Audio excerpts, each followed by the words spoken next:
চলো আজকে একসাথে ফোন কিনতে যাই, কিন্তু যাওয়ার আগে সন্ধেবেলা একটা সুন্দর স্ন্যাক্সও বানাই। বেশ কিছুদিন হলো বাবার ফোনটা একদমই খারাপ হয়ে গেছে। প্ল্যানিং ছিল আর কিছুদিন বাদে নেওয়ার, কিন্তু হঠাৎই প্ল্যানিং হলো যে না, আজকেই নিয়ে নেবো, কারণ বাবার ফোনটা আর ঠিকমতো কাজই করছে না।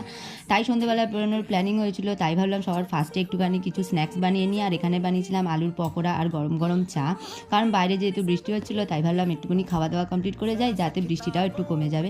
তারপর এখানে আমি রেডি হয়ে নিচ্ছি, আর ততক্ষণে তো বাবা বেরিয়েও গেছে। আর তারপরেই চলে গেছিলাম, আর আজকে বাবার ফোন কিনতে যাচ্ছি আমি আর আমার ভাই, দুজন স্পেশাল গেস্ট।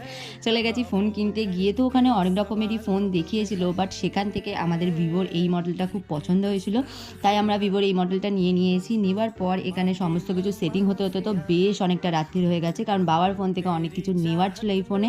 আর ফোনের কালারটা দেখো এত পছন্দ হয়েছে। এটা দুটো কালার ছিল, একটা ব্লু আর একটা হোয়াইট। আমার তো হোয়াইটটা খুব পছন্দ হয়েছে, তাই ওই হোয়াইটটাই কিনে দিয়েছি, যেটা ডুয়েল টোনের ছিল। ফাইনালি কেনাকাটা কমপ্লিট। এখন আমরা যাচ্ছি বাড়িতে। তোমরা জানিও কিরকম হয়েছে।